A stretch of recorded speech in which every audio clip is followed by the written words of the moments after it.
Should I buy a bunch of things in anticipation for saving some money on taxes?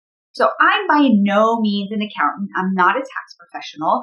And so I'm going to say first and foremost that you want to check with your accountant before you make any major purchases towards the end of the year, because there are some tax implications that go with some of our purchases that we make, and that not everything is tax deductible, maybe in the way that we think that it's tax deductible.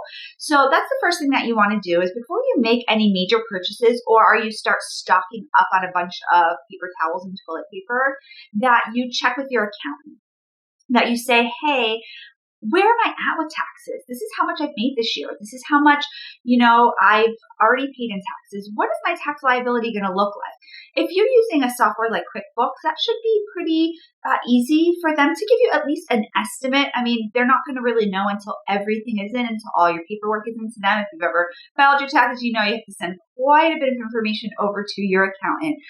But you're not really going to know exactly how much you're going to know, but you're going to have a general idea, especially year to year. If this is your second, third, or 10th year in private practice, you're going to be able to compare what you grossed last year to what you're grossing this year. Maybe if some expenses went up or down or anything like that, that you'll have a general idea that maybe you won't owe any taxes, any additional taxes than what you've already paid, or that maybe your tax liability will be smaller if you're only paying taxes, on a less frequent basis. And so, yes, if there are things that you need, that you want, or that make sense for your practice, then you may want to take this time. If you have a surplus, which good for you if you have a surplus, you may want to say, okay, yes, I want to, buy this particular, maybe you've been wanting this particular software, you've been wanting a particular training, that you've wanted to, take, then yes, that makes sense. Do you need to stock up? Take a look. Do you need to stock up on supplies?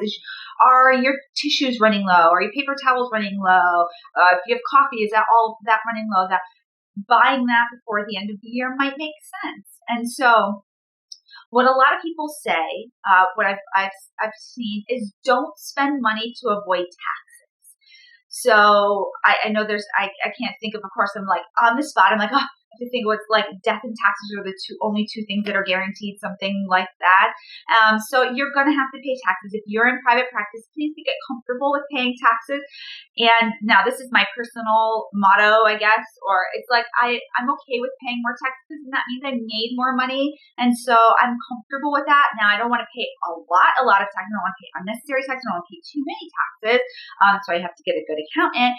But you want to, also paying taxes mean that your business is making a profit, that it's doing what it's supposed to do, making you money. And so taxes are just a part of that. And so I don't want you to get too scared about taxes. So if you are scared about an electronic health record, I would definitely recommend our sponsor, TherapyNotes. If you are looking for something that is tax deductible for your business, an electronic health record, EHR, is tax deductible because it's directly used for your business. And what is really cool about that is you can save time, you can save money, you can bill directly from there, your clients can receive reminders. And so I highly recommend that you check out TherapyNotes, especially if you don't already have an electronic health record. It's something that you can start up brand new in 2020. So going back to having a really good account and making sure that you're not overspending, but you are buying the things that you need to buy, and knowing that paying taxes is a part of being in private practice. It's you're owning a business, and you're paying taxes because your business is making money. And that to me is exciting. To you, maybe that isn't exciting, and that's okay. But if you're newer to private practice, please get comfortable with paying taxes. There are, depending on the structure of your business, there are different tax rates. There are different ways that you can maybe save around taxes, ways that you pay yourself, things that are deductible, that are not deductible. There's some really good resources out there for therapists, because people have these questions all the time, like, can I just take my, profit from the end of the year and, give myself, a 3-hour spa day, and is that tax, is that a tax write-off? Is that tax deductible? And so there's a lot of really good checklists out there about what is actually tax deductible for us private practice owners. So you want to go ahead and make sure that you know what is actually tax deductible and what's not, and what makes sense for your business. So again, highly recommend that you have a really good accountant to help you with all of your needs. And if you are brand new to private practice, then definitely put that right on the top of your list of people you need to consult with this year. So happy buying whatever you need to buy from Amazon Prime, Costco, Target, wherever you get all your supplies from, or if you're looking for that training from Gottman, go ahead, do it, but make sure that it makes sense for your business. I look forward to seeing you every Tuesday and Thursday at 3 p.m. I'll see you soon. Bye.